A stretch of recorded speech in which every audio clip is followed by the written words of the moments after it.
Voilà, donc un petit coucou à vous tous. Je suis immensement ravie de vous accueillir sur ma chaîne Famille de Dieu. Voilà, donc comme vous le savez, je fais beaucoup de partages avec vous, des partages qui parlent de Dieu. Et c'est une immense joie de me retrouver ici en vacances et aussi à vous partager ce que je vis ici en me ressourçant. Donc c'est une grâce d'être ici et je ne suis pas seule, je suis avec ma famille en plein calme, en pleine montagne. Comme vous le savez, j'aime la montagne, j'aime ce calme, j'aime me ressourcer et c'est vraiment un réel bonheur de me ressourcer ici. Il n'y a presque pas de bruit, j'entends de temps en temps le bruit des cloches des vaches, mais ça fait du bien. Comme vous le savez, Jésus venait souvent à la montagne où il venait méditer, il venait être tout simplement en compagnie de son Père céleste. Et moi, je fais comme Jésus-Christ. Je viens ici à la montagne, ce n'est pas la première fois. Je viens me ressourcer et méditer et être vraiment en compagnie de Jésus et de mon Dieu. Voilà, donc je vous fais tous un petit coucou à vous tous mes abonnés, comme d'habitude, à ma grande famille. Et vraiment, je vous salue dans le nom précieux de Jésus-Christ, notre Sauveur. Et c'est une joie, comme je l'ai toujours, une réelle joie de me retrouver ici. Alors, de quoi je vais vous parler aujourd'hui? Aujourd'hui, d'abord, je vais vous chanter ce chant que vous connaissez. Et je pense que vous allez aussi le chanter avec moi. Et vu que je suis ici en pleine montagne, où c'est vraiment calme, où vraiment il fait bon vivre, donc je vais chanter encore ce chant. Et je vais vous parler par la suite de tout ce que le Seigneur a mis dans mon cœur. Alléluia! Alors donc c'est parti pour ce chant. Suite à ta gloire, je reconnais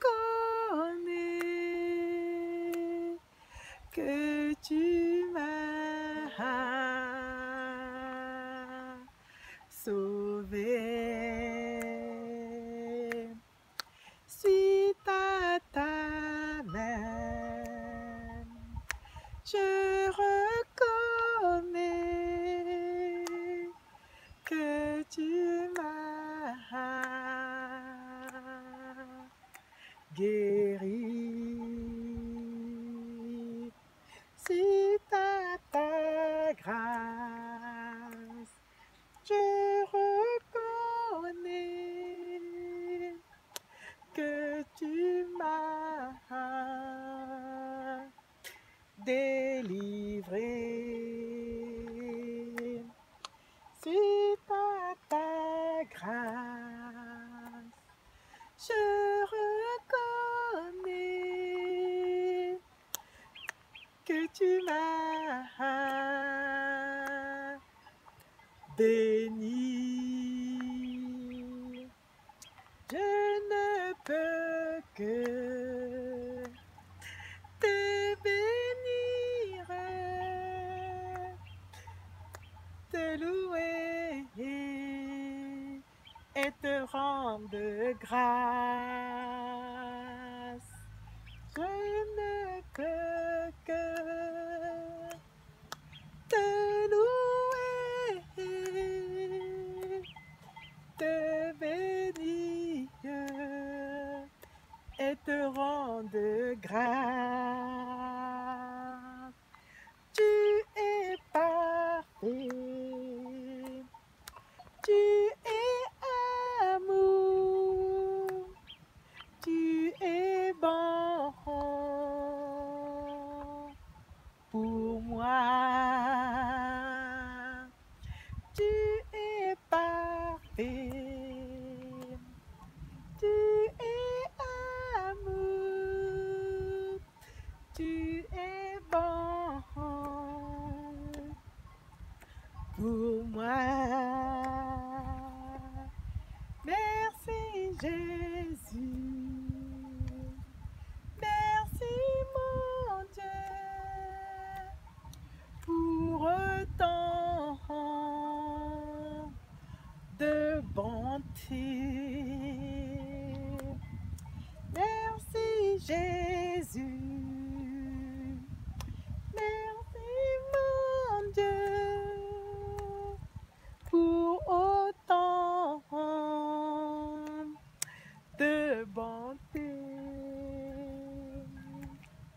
Je ne peux que te louer, te bénir et te rendre grâce. Je ne peux que te louer, te bénir et te rendre grâce. Merci Jésus, merci Jésus, merci Jésus, merci Jésus, merci Jésus, merci Jésus, merci Jésus, merci Jésus, merci Jésus, merci Jésus,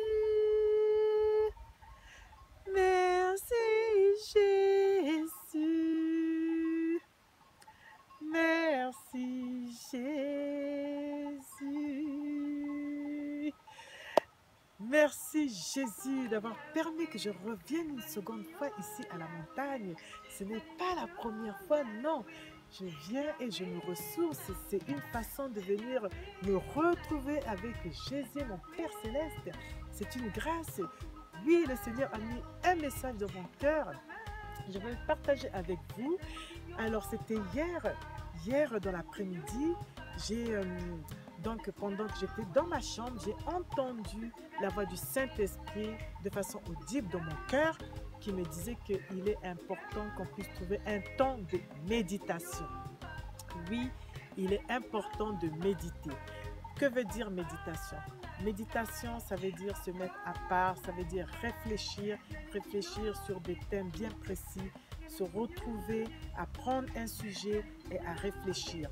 Et là, nous, on réfléchit de façon biblique avec notre Seigneur Jésus-Christ.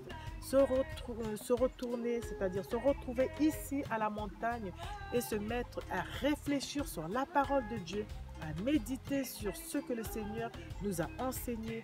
Il est très, très, très important. C'est pour ça que je vous encourage à travers ce que le Seigneur m'a dit, à travers la parole divine, qu'il faut méditer. Il ne faut pas seulement méditer quand on écoute comme ça une parole. Non, il faut la prendre dans son ensemble, rentrer dans les détails, aller mot pour mot et demander après au Saint-Esprit que veut dire ce verset biblique, que veut dire cette parole. Et il faut le demander au Seigneur parce qu'il n'y a que lui qui peut nous orienter. Il n'y a que lui qui peut nous faire entrer dans les mystères de la parole divine. C'est pour ça que quand j'ai entendu ce mot méditation, je me suis dit, oh là, ça tombe bien. Je suis ici à la montagne et je veux apporter quelque chose à vous, peuple de Dieu, parce que le Seigneur parle. La parole de Dieu dit qu'il parle en tout temps.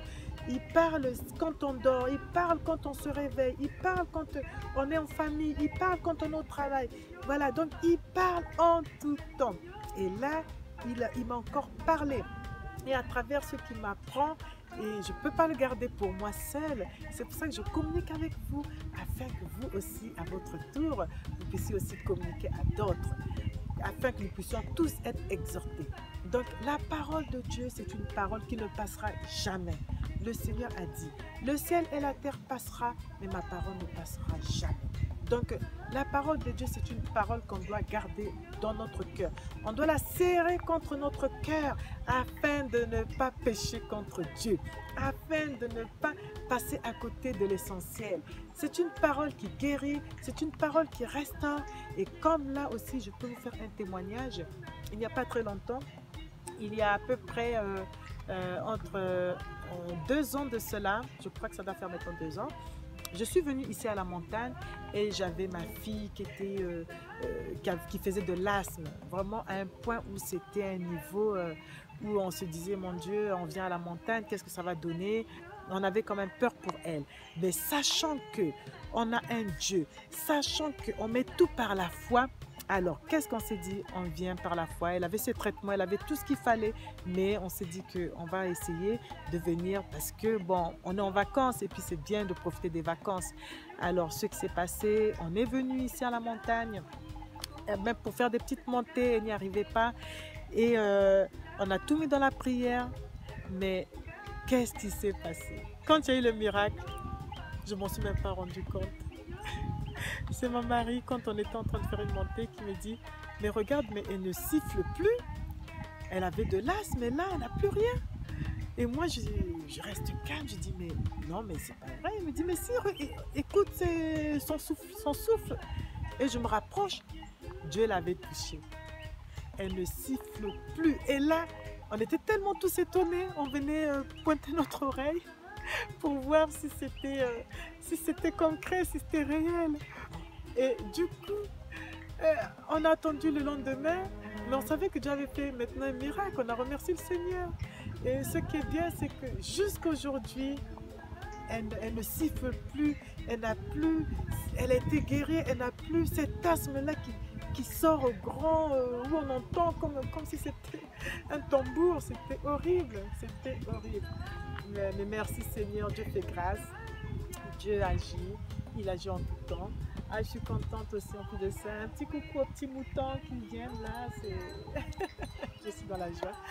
Voilà, donc tout simplement pour vous dire que Dieu agit, il agit en tout temps. Et parfois, quand on demande quelque chose au Seigneur et qu'il fait un miracle, on essaye parfois de dire, mais non, mais c'était ce miracle que j'attendais, mais c'est arrivé, mais c'est vite arrivé.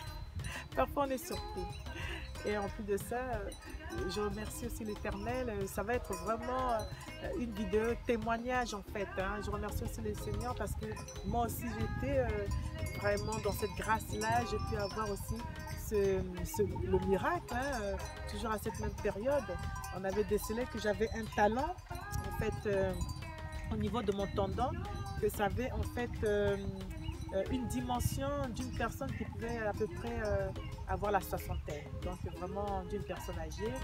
Et donc j'ai fait des radios, on avait essayé de voir par le radiologue, et puis après j'ai eu des commentaires comme quoi c'était vraiment que c'était en train de s'écarter en fait. Et je me suis dit bon, je vais à la montagne, mais j'aurais du mal à marcher, j'aurais du mal à faire plein de choses, mais en même temps j'ai tout mis par la foi. Et en venant ici à la montagne, j'ai marché, j'ai fait de la randonnée, j'ai fait plein de choses. Et ce qui a été miraculeux, c'est que je me suis dit, bon, j'ai mis dans la prière et je vais aller voir mon médecin, il va me faire une ordonnance pour que j'aille voir le radiologue. Donc je vais voir le radiologue, qu'est-ce qui se passe? Le radiologue me dit, mais je ne vois rien dans votre radio, mais pourquoi vous venez ici? Pourquoi vous êtes là? Je dis, mais non. Ben, on avait décelé qu'au niveau de mon tendon, que j'avais un souci et qu'il avait en fait la formation d'une personne âgée, donc d'une personne, en fait il se détachait, l'os était en train de se détacher, il y avait quelque chose. Et puis il m'a dit, mais vous n'avez rien, mais pourquoi vous venez ici? J'ai dit, mais voilà, si le médecin m'a envoyé avec mon ordonnance, c'est parce que j'avais quelque chose. Voilà, aujourd'hui j'ai rien. Merci Seigneur, je lui ai dit, en tout cas, je suis contente d'être guérie, c'est mon Seigneur qui m'a guérie. Donc vous voyez, par moment, quand on a un problème, on a un souci, on parle au Seigneur et le Seigneur fait un miracle, mais parfois très rapidement, parfois on est même étonné, parfois on a du mal à réagir tout de suite tellement qu'on est surpris, c'était rapide. Mais on doit s'habituer au miracle parce que Jésus faisait plein de miracles. Il a guéri le paralytique, il a guéri plein de personnes qui étaient malades, les aveugles, la femme qui avait une perte de sang. En fait, il a guéri tellement plein de personnes qu'aujourd'hui, on ne peut même plus douter, on ne peut que faire confiance à notre Seigneur. Donc, faisons confiance, mettons vraiment notre Seigneur à la place qu'il faut et qui reste vraiment notre seul maître. Et vraiment, honorons-le, c'est notre majesté, c'est notre roi des rois, Seigneur des seigneurs. Et merci pour Jésus-Christ qui nous a montré le chemin. Merci pour mon mari, ma famille qui est ici. Je bénis l'Éternel et je vous dis vraiment, vous qui me suivez, vous remercie toujours parce que vous êtes là. Et je laisse vraiment ces petits moments dans la méditation, en vous demandant de méditer pour l'Éternel et que vraiment que la main de l'Éternel soit avec vous pendant ces temps de méditation. Voilà, donc la parole de Dieu dit ceci dans le psaume 37. Tout ça, ça fait partie de la méditation. Alors donc dans la méditation, comme je vous l'ai dit tout à l'heure, la parole de Dieu ne passera pas. C'est-à-dire que toutes les choses que vous voyez sur cette terre, tout ce que l'Éternel a créé, aussi bien la montagne, toutes ces choses-là dans lesquelles nous vivons, toutes ces choses-là vont passer. Mais par contre, la parole de Dieu ne passera jamais. Donc, je vous laisse cette méditation qui est le psaume 37 de David. Vous allez le lire, vous allez aller mot par mot, essayer de comprendre la pensée de l'Éternel, ce qu'il veut dire à travers tout simplement certains versets bibliques. Prenez le temps et ça veut dire aussi que quand vous lisez quelque chose, ne lisez pas comme si c'était une lecture rapide. Prenez le temps et revenez sur ça. Et en plus de ça, il y a le Saint-Esprit et vous n'êtes pas seul. Et vous allez voir que vous allez être dirigé et vous allez apprendre plus de choses. Parce qu'il y en a parfois qui disent, la parole de Dieu, elle est trop compliquée. J'arrive pas à la comprendre. Mais ça dépend comment est-ce que vous la lisez. Si vous la lisez en allant trop vite, ben là, vous ne pouvez pas comprendre certaines choses. Mais si vous prenez le temps d'aller pas à pas, de vous arrêter et de travailler avec le Saint-Esprit. Saint-Esprit, que veut dire ce passage? Enseigne-moi, aide-moi. Voilà, vous allez voir que vous allez avancer et vous allez comprendre beaucoup de choses. Et c'est ce que le Seigneur veut. Le Seigneur veut que nous marchions par l'Esprit et non par la chair. Il veut que nous puissions avancer. Avancer non seulement en se disant que voilà, je suis limité. Non, même si on est limité, mais vous savez que tout simplement, par la chair, on est limité. Mais à travers le Saint-Esprit, on a l'esprit large. Alléluia! Alléluia! Gloire à Dieu. Voilà, donc je vais vous lire cette parole. Elle est un peu longue, mais ça va vous permettre de méditer. C'est ça pendant le temps de vacances où on est là. On prend le temps, on médite et on avance. Amen, amen. Alors, donc, je commence. Psaume 31 de David. Ne t'irrite pas contre les méchants. N'envie pas ceux qui font le mal. Non. Car ils sont fauchés aussi vite que l'herbe. Et ils se flétrissent comme le gazon vert. Confie-toi en l'Éternel et pratique le bien. Alléluia. Dans ce qui arrive, on doit toujours se confier à l'Éternel. Vous allez voir des miracles, vous allez voir des choses, vous allez voir non seulement des guérisons, mais vous allez être surpris de l'Éternel parce qu'il nous surprend toujours. On ne connaît pas Dieu complètement, parfaitement, donc comment est-ce qu'il va réagir à la lettre? Non, il réagit de sa façon et on découvre, on est surpris, on est dans la joie. Alléluia. Confie-toi en l'Éternel et pratique le bien, et le pays pour demeure et la fidélité pour pâture. Fais de l'Éternel tes délices et il te donnera ce que ton cœur désire. Alléluia. Mais ça c'est trop bien. On doit arriver à faire de l'Éternel nos désirs. Mais les choses de ce monde nous accaparent tellement. On est là, on veut faire les choses de ce monde, on veut plaire aux gens que l'Éternel ne souhaite pas qu'on puisse plaire. Non, on doit plaire d'abord à Dieu en premier et par la suite aux hommes. Voilà. Et le pays pour demeure et la fidélité pour pâture. Fais de l'Éternel, je reviens sur ça, fais de l'Éternel tes délices et il te donnera ce que ton cœur désire. Recommande ton sort à l'Éternel, mets en lui ta confiance et il agira. Alléluia. Il fera paraître ta justice comme la lumière et ton droit comme le soleil à son midi. Garde le silence devant l'Éternel et espère en lui. Alléluia. Ne t'irrite pas contre celui qui réussit dans ses voies, contre l'homme qui vient à bout de ses mauvais desseins. Laisse la colère, abandonne la fureur. Ça, on va arriver à le faire. C'est important. On doit travailler dans son esprit. On doit méditer sur tout cela. C'est très important. Alors, ne t'irrite pas, ce sera mal faire, car les méchants seront retranchés et ceux qui espèrent en l'Éternel posséderont le pays. Amen, amen. Encore un peu de temps et le méchant n'est plus. Tu regardes le lieu où il était et il a disparu. Les misérables possèdent le pays et ils jouissent abondamment de la paix. Le méchant forme les projets contre le juste et il graisse des dents contre lui.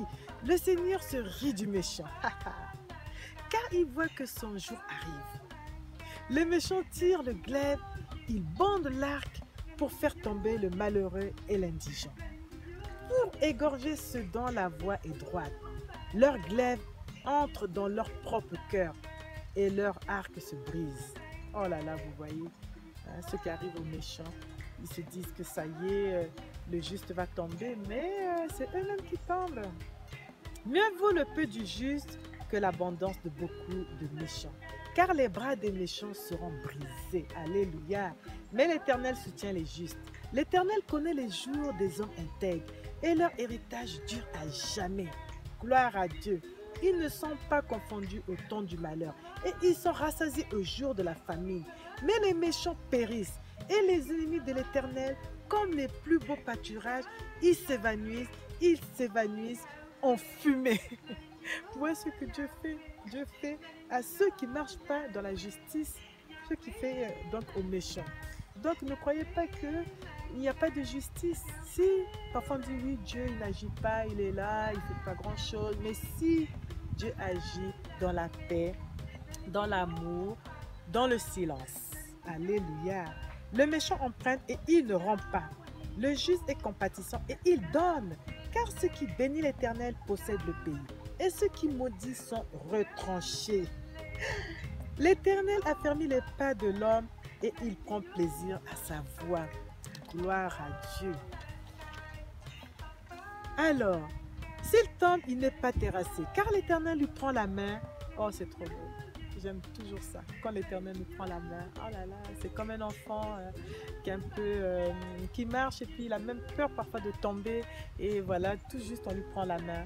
Et nous, l'Éternel le fait en permanence. Il nous prend la main en permanence. C'est génial. J'ai été jeune, j'ai vieilli et je n'ai point vu le juste abandonné, ni sa postérité mendiant son pain. Toujours il est compatissant et il prête, et sa postérité est bénie.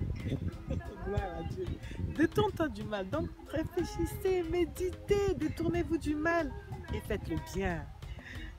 Et possède à jamais ta demeure, car l'Éternel aime la justice et il n'abandonne pas ses fidèles. Ils sont toujours sous sa garde, mais la postérité des méchants est retranchée. Amen, amen, amen, amen. Les justes posséderont le pays et ils y demeureront à jamais. La bouche du juste annonce la sagesse et sa langue proclame la justice. La loi de son Dieu est dans son cœur. Amen, amen. C'est pour ça qu'on doit méditer la parole, parce que la loi de notre Dieu doit être dans notre cœur. Mais si on ne médite pas la parole, comment voulez-vous que la loi de notre Dieu soit établie en nous? Et encore moins dans notre cœur. Ça risque d'être difficile.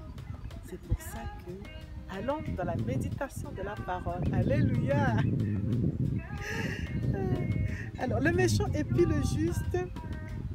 Et il cherche à le faire mourir. L'Éternel ne le laisse pas entre ses mains. Alléluia. Et il ne le condamne pas quand il est en jugement. Espère en l'Éternel, garde sa voie et il t'élèvera pour que tu possèdes le pays. Tu verras les méchants retranchés. J'ai vu le méchant dans toute sa puissance. Il s'étendait comme un arbre verdoyant. Il a passé et voici il n'est plus. Je le cherche et il ne se trouve plus. Observe celui qui est intègre et regarde celui qui est droit. Car il y a une postérité pour l'homme de paix. Alléluia. Mais les rebelles sont tous anéantis. La postérité des méchants est retranchée. Qu'est-ce que vous voyez, ce que Dieu fait?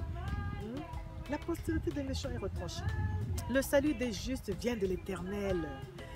Il est leur protecteur au temps de la détresse. L'Éternel les secourt et les délivre. Il les délivre des méchants et les sauve. parce qu'ils cherchent en lui leur refuge. Alléluia. Alors moi j'ai vécu tout ça. Donc j'ai fait de l'Éternel mes délices. Et aujourd'hui, même quand j'ai voulu commencer la vidéo, ailleurs, il y a un peu de soleil. Et ici, par contre, comme par hasard, il y a eu moins de soleil, mais il commençait à avoir du vent.